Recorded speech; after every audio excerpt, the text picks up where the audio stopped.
Now we will discuss about this thiosulfuric acid. Amongst this thiosulfuric acid, thiosulfate is quite important. Thiosulfuric acid is decomposed, but the salts are stable. Thiosulfate ion is moderately strong, reducing.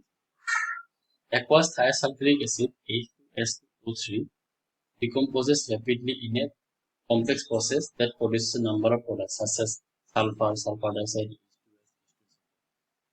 Anhydrous acid is more stable and decomposes slowly to H2S. In contrast to the acid, the salts are stable and can be prepared by boiling the sulfides or hydrogen sulfides with elemental sulfur or by oxidation of polysulfides. These are the reactions. Thiosulfuric acid, if sodium thiosulfate is asked, just remove the hydrogen atom. This is sulfur oxygen double bond. The thiosulfate ion is a moderately strong reducing agent. This thiosulfate ion. The reaction with iodine is the basis of iodinated captation in inorganic chemistry. This is important reaction for exam and the spectacle also it is required. Stronger oxidizing agents such as chlorine oxidize thiosulfate to sulfur. This has led to the use of thiosulfate to remove excess of chlorine in the bleaching industry. Then peroxosulfuric acid. As I said, peroxosulfuric acid, sulfuric acid, they are belong to the same series. There are predominantly two peroxosulfuric acid, which is peroxomonosulfuric acid or par-monosulfuric acid. This is also known as ferrous acid.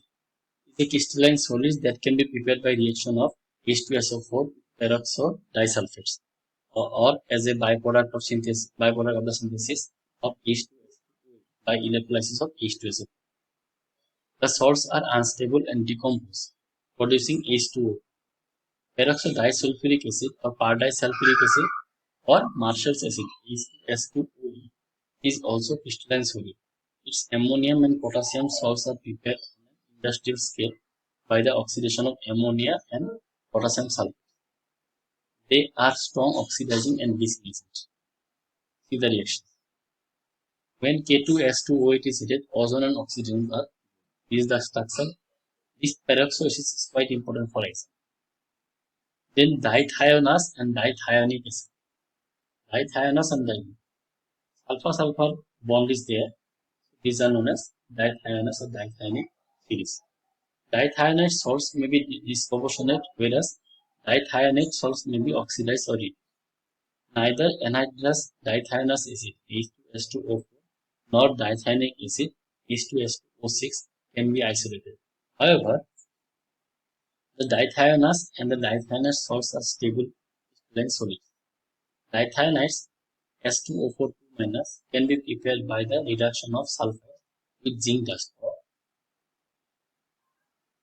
sodium amalgam. This section is important. Sodium dithionate is an important reducing agent in biochemistry. Neutral acidic solution of dithionite is functions to be SO3- and S2O3 2-. Dithionates S2O6 2- are prepared by oxidation of corresponding sulfide. Strong oxidizing agents such as permanganate oxidizes dithionate to sulfide.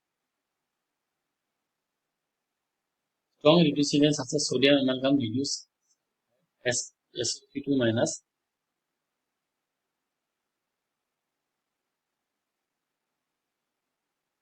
Neutral and acidic solution of dithionates slowly decompose to sulfur dioxide and sulfate ion. This is the structure of this. Now we can have polythionic acid, but in exam they are rarely asked. For polythionic acid, the number of sulfur atoms may be 2 to 6. Many polythionic acid as H2SnO6 were first identified by the study of Wackenroder solution, which consists of H2S in aqueous acid. Among those first characterized are tetrathionates S4O6 2- and pentathionate S5O6 2- ions. More recently, a wide variety of preparative routes have been developed for this. Typical examples are oxidation of thiosulfate iodine. This reaction is very important, or H2O, and the reaction of polysulfanes with H2SN with sulfur trioxide to yield H2SN plus 2O6, where N is 2 to 6.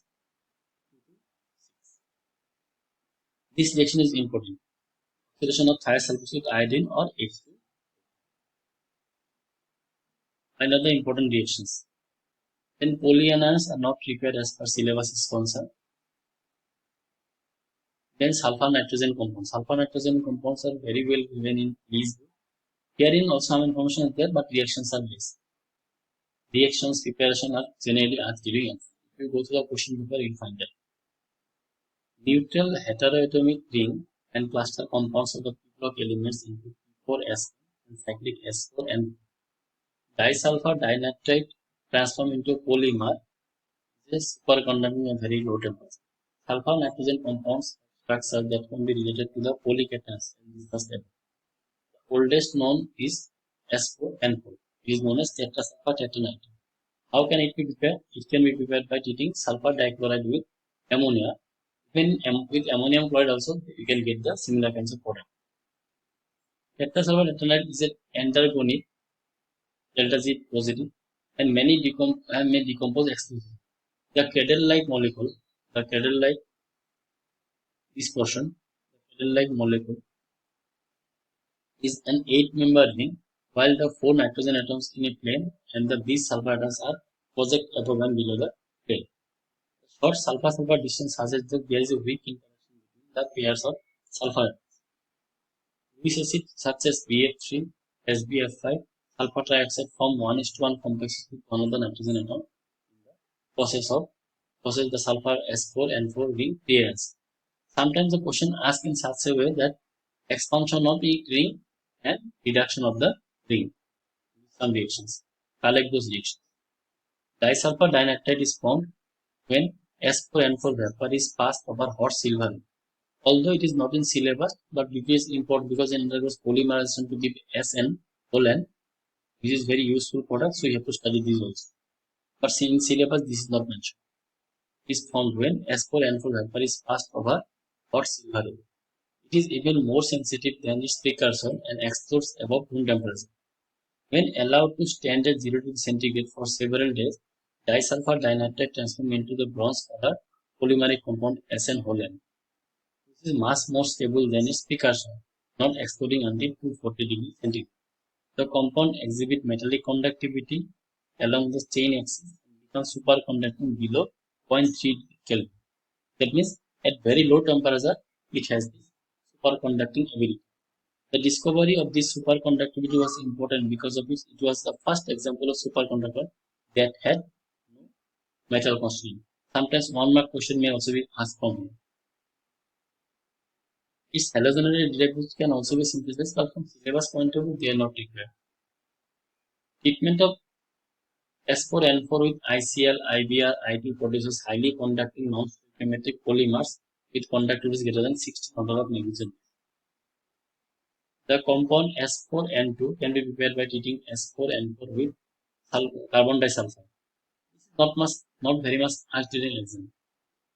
It forms dark red needle-like crystals that melt to a dark red liquids at 25 degrees centigrade. It decomposes exclusively 100 degrees. This is all about this sulfur nitrogen compound or sulfur compounds.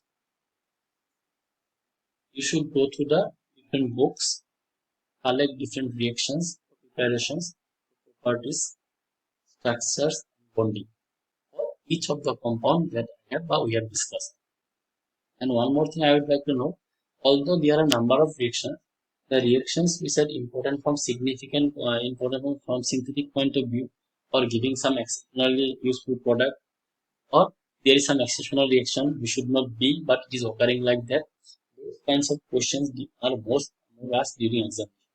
So although there are thousands of reactions, you put more emphasis to those reactions which is bearing some specific character or some speciality within it. But it doesn't assure you that all the questions asked from will be asked from this question. But generally the majority of questions asked from those exceptional or special property point of view. So you practice hard, and in 4th semester only practice can make you eligible to write those in exam.